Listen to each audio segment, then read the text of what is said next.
Hvem er jeres underboss? Der er ikke nogen. Godt. Det skal I have fundet. Hvad tænker du?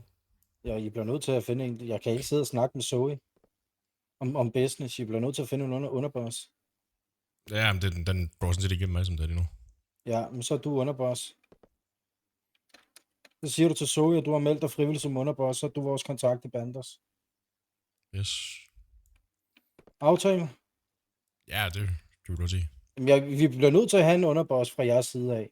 Jamen, jeg står Jeg som kan konsigliere, som egentlig er højere sat en underboss. Så. Ja, men vi bliver bare nødt til at have en, vi har en kontakt på. Yes, jamen det er bare ikke mig. Det er i orden. Og så er du underboss, det siger du til Zoe, fordi jeg ved, det er en ting, der stresser ham. Ja. Så må du lige tage den, indtil I finder en anden. Det kan du godt give godt for mig, bro. Det må vi gøre.